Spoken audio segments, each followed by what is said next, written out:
میں اس کی ذہنی کشمکش کا اندازہ لگا سکتی تھی۔ وہ بار بار کتاب اٹھاتی اور اس کے ورق پلٹتی اور بند کر کے رکھ دیتی۔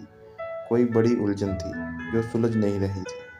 میں نے پوچھنا مناسب نہیں سمجھا۔ سوچا جب بے چینی بڑھے گی تو خود ہی سب کچھ بتا دے گی۔ عشاء کی نماز سے فارغ ہوئی تو میرے قریب آ بیٹھی، اپنی انگلیوں کو بے چینی سے مروڑتے ہوئے سر جھکا کر بولی، وہ مجھے بہت اچھا لگتا ہے لیکن مجھ سے دوستی نہیں کرتا۔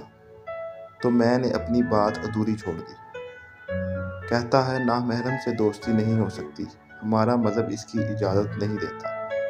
پھر تو کیا کہتی ہے؟ میں نے کریدا بولی، اور بھی تو بہت سے لوگ ہیں کلاس میں، سب لڑکے لڑکیاں آپس میں ہنستے بولتے ہاتھ ملاتے ہیں، کبھی کسی نے ایسی بات نہیں کی، لیکن وہ سب سے الگ رہتا ہے، اسے یہ سب کچھ پسند نہیں، اسی لیے تجھے وہ پسند ہے کیونکہ تجھے ہمیشہ سب سے الگ چیزیں ہی اچھی لگتی ہیں۔ وہ چیز نہیں انسان ہے۔ بے چینی بڑھ رہی تھی۔ ٹھیک ہے، پھر تو اس سے پوچھ وہ تیرے بارے میں کیا سوچتا ہے۔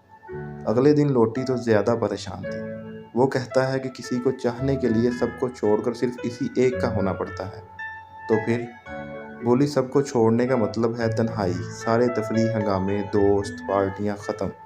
تو بہتر یہی ہے کہ تم اسے چھوڑ دے۔ اگلے 2 دن کالج نہیں گئی۔ تیسرے دن لوٹی تو بالکل نڈھال تھی، میرے کندھے پر سر رکھ کر رونے لگی۔ وہ کالج چھوڑ کر چلا گیا ہے۔ کتنے ہی دن بے چین پھرتی رہی، مجھ سے برداشت نہ ہوا تو پاس بٹھا کر کہا، تو جانتی ہے تیری اس بے چینی کی وجہ کیا ہے؟ فوراً بولی، آپ نہیں جانتی کیا؟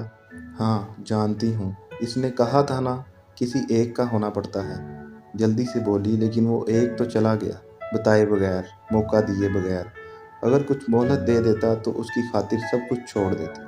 جو تیرے لیے تھا ہی نہیں وہ تیرا کیسے ہو جاتا؟ اس کے لیے بے چین ہونا چھوڑ دے۔ وہ خاموش بیٹھی اپنے آنسو پیتی رہی۔ ذرا یہ تو بتا، تیری زندگی میں نماز روزہ کہاں کھڑے ہیں؟ قرآن کس درجے پر ہے؟ آخری سجدہ کب کیا تھا تو نے؟ ندامت سے سر جھکا کر رونے لگی۔ سکون چاہتی ہے تو اللہ کی ہو جا، اس سے دل لگا لے، اس کی چاہت میں ڈل جا، پھر دیکھ وہ تجھے کیسے نوازتا ہے۔ یہ تو بہت مشکل راستہ ہے۔ عجیب لہجہ تھا اس کا۔ نہیں، یقین پختہ ہو تو راستے استوار ہو جاتے ہیں۔ مطلب یہ کہ وہ تو چلا گیا لیکن تیرے لیے ایک راستہ کھول گیا، اللہ کا راستہ، سکون کا راستہ۔ قرآن پاک میں سورۃ تغابن میں اللہ تعالیٰ ارشاد فرماتے ہیں، اور جو اللہ پر ایمان لائے اور اچھا کام کرے تو اللہ اس کی برائیاں اتار دے گا اور اسے باغوں میں لے جائے گا جن کے نیچے نہریں بہتی ہیں، اور وہ ہمیشہ ان میں رہیں گے، یہی بڑی کامیابی ہے۔ اگلے دن میں فجر کے لیے اٹھی تو وہ مجھ سے پہلے جائے نماز پر کھڑی تھی۔ ٹوٹ کر بکھری تھی، اس لیے چوٹ گہری لگی۔ تو چوٹ گہری ہو تو درد بھی شدید ہوتا ہے۔ تڑپ کر ایسا روئی کہ اوپر والے کو اس پر رحم آ گیا۔ اس کی بے چینی اور بے قراری کو سکون میں بدل کر اسے گہری نیند سلا دیا۔ آہستہ آہستہ شور ہنگامے اس کی زندگی سے دور ہوتے گئے، پارٹیوں سے بیزار رہنے لگی، دوستیاں سمٹ گئیں، سکون اور اطمینان اس کی روح میں سما گیا۔